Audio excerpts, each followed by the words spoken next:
নিমকিগুলো কত সুন্দর হয়েছে, আর লেয়ারটা দেখুন, খালি দেখে নিশ্চয়ই বুঝতে পেরেছেন এটা একেবারেই কিন্তু ইউনিক নিমকি। আপনারা বাড়িতে কিন্তু অবশ্যই এই রকম নিমকিটা বানিয়ে নেবেন, খেতে দারুণ হয়। আর এই যে কত সুন্দর দেখাচ্ছে, যেমন সুন্দর দেখতেও কিন্তু দারুণ হয়। আর এর জন্য পুরো রেসিপিটা দেখতে থাকুন, আশা করি আপনাদের খুবই ভালো লাগবে। সাথে যদি চ্যানেলে নতুন বন্ধু হয়ে থাকেন অবশ্যই চ্যানেলটি সাবস্ক্রাইব করে নেওয়ার অনুরোধ থাকলো। নিমকিটি বানানোর জন্য সবার প্রথমে আমি একটি মিক্সিং বোল নিয়েছি। তো মিক্সিং বোলের মধ্যে দিয়ে দিচ্ছি 1 কাপ পরিমাপের আটা। তো আটাটা আমি একটু চালিয়ে নেব। আপনারা এখানে আটার পরিবর্তে ময়দা দিয়েও বানিয়ে নিতে পারেন। আটাটা খুব ভালো করে চালিয়ে নিয়েছি। এবার আমি এর মধ্যে দিয়ে দিচ্ছি পরিমাণ মতো লবণ।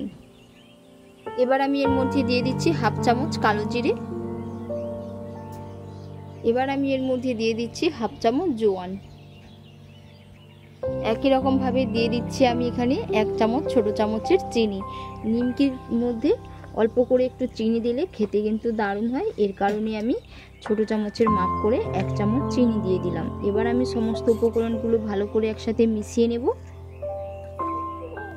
এবারে আমি একটি টেবিল চামচ নিয়েছি, এর মধ্যে আমি দিয়ে দিচ্ছি মাপ করে 2 চামচ সাদা তেল। এটা ময়ামের জন্য আমি 2 চামচ সাদা তেল দিয়ে দিলাম। আপনারা চাইলে এখানে ঘি দিয়েও ময়ামটা করে নিতে পারেন, যেহেতু এটা নিমকি এর কারণে এখানে আমি ঘিয়ের ব্যবহার করলাম না, তেল দিয়ে ময়ামটা করে নিচ্ছি। এইভাবে বেশ কিছুক্ষণ মাখিয়ে নেব। তারপরে কিছুক্ষণ বাদে দেখলেই বুঝতে পারবেন যে ময়ামটা খুব সুন্দরভাবে পারফেক্ট হয়ে গেছে। এরকম মুঠি বাঁধলে মুঠি হয়ে যাবে, আবার ভেঙে দিলে ঝুরি ঝুরি হয়ে পড়ে যাবে। খুব সুন্দর করে এই যে ময়াম করে নিয়েছি, আবার ভেঙে দিচ্ছি, ঝুরি ঝুরি হয়ে পড়ে যাচ্ছে। এবার আমি অল্প অল্প জল দিয়ে একটি সেমি সফট ডো রেডি করে নেব। আর বন্ধুরা, প্রতিদিনের মতো কে কোথা থেকে রেসিপি দেখছেন অবশ্যই কমেন্ট করে জানাবেন। যদি রেসিপি ভালো লেগে থাকে অবশ্যই একটা লাইক করে দেবেন। সাথে চ্যানেলে যদি নতুন বন্ধু হয়ে থাকেন অবশ্যই চ্যানেলটি সাবস্ক্রাইব করে নেওয়ার অনুরোধ থাকলো। খুব সুন্দর করে আমি একটি ডো রেডি করে নিয়েছি। এবার আমি উপর থেকে একটু সাদা তেল লাগিয়ে 5 মিনিটের জন্য রেস্টে রেখে দেব। অল্প করে একটু তেল লাগিয়ে দিলাম, দিয়ে এটাকে আমি ঢাকা চাপা দিয়ে রেস্টে রেখে দেব। এবার আমি একটি কাপ নিয়েছি, কাপের মধ্যে দিয়ে দিচ্ছি 2 কাপ আটা। এখানে আপনারা আটার পরিবর্তে ময়দা কিংবা কর্নফ্লাওয়ারও দিতে পারেন। আবারও এই চামচের মাপ করে দিয়ে দেব 3 চামচ সাদা তেল।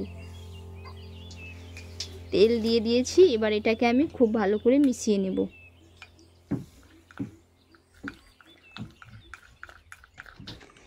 এই যে রেডি হয়ে গেছে আঠালো টাইপের একটি ঘোল। এর মধ্যে আর একটু অল্প করে আমি একটু তেল দিয়ে দেব।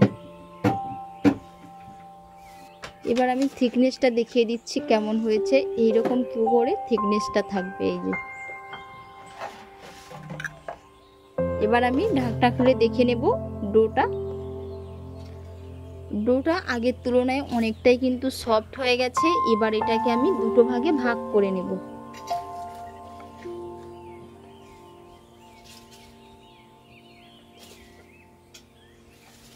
এই যে 2 ভাগে ভাগ করে নিয়েছি।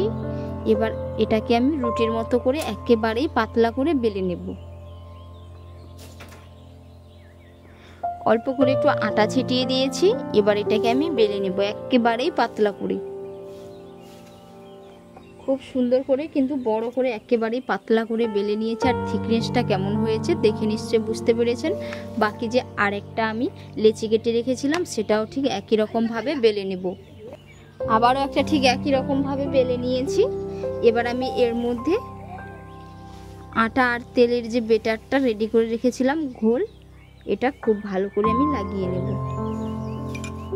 খুব ভালো করে লাগিয়ে নিয়েছি। এবার আমি উপর থেকে একটু আটা ছিটিয়ে দিচ্ছি এইরকম করে। এবার আমি উপর থেকে আবারও একটা যে রুটি বানিয়ে রেখেছিলাম সেটা দিয়ে দিচ্ছি। এটাতেও ঠিক একই রকম ভাবে কিন্তু আমি বেটারটা লাগিয়ে নেব। লাগিয়ে নিয়েছি। আবারও আমি ঠিক একই রকম ভাবে একটু আটা দিয়ে দিলাম। এবার এটাকে আমি ফোল্ড করে নেব। এইরকমভাবে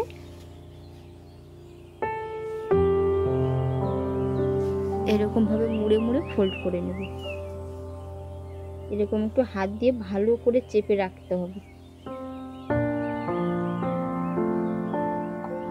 এইরকম ভাবে খুব সুন্দর করে রোলের মতো করে ফোল্ড করে নিয়েছি। এই যে দেখে নিশ্চয়ই বুঝতে পেরেছেন। এবার আমি এর থেকে ছোট ছোট করে লেচি কেটে নেব।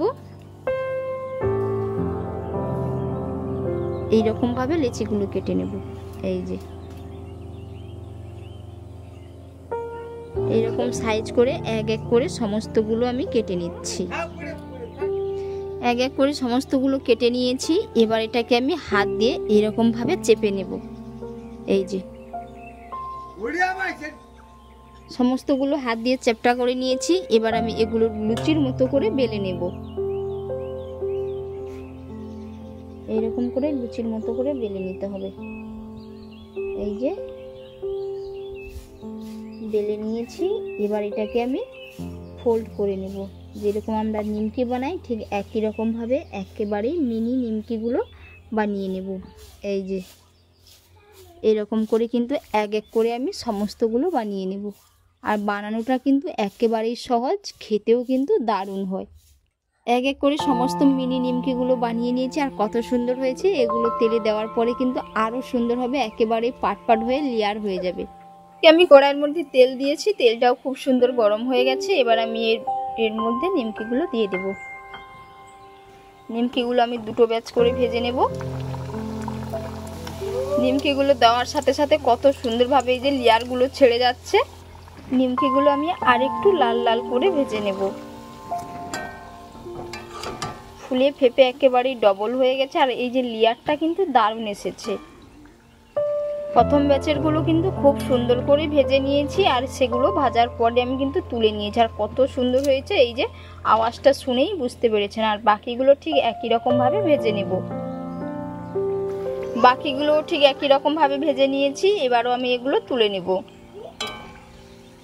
এর থেকে বেশি কালার করব না, যেহেতু এগুলো আটা দিয়ে তৈরি। বেশি কালার হলে কিন্তু তেতো লাগবে।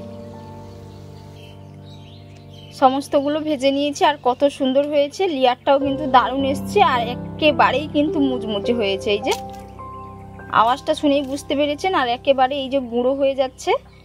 তো আজকের রেসিপি আপনাদের কেমন লাগলো অবশ্যই আপনারা কমেন্ট করে জানাবেন। এবং বাড়িতে তো অবশ্যই একবার বানিয়ে নেবেন, খেতে পুরো দুর্দান্ত হয়। আর এতক্ষণ পুরো রেসিপি দেখার জন্য আপনাদের অসংখ্য অসংখ্য ধন্যবাদ থাকলো। আপনাদের সাথে নেক্সট অন্য একটি রেসিপিতে দেখা হচ্ছে। সকলেই ভালো থাকবেন, সুস্থ থাকবেন। ধন্যবাদ।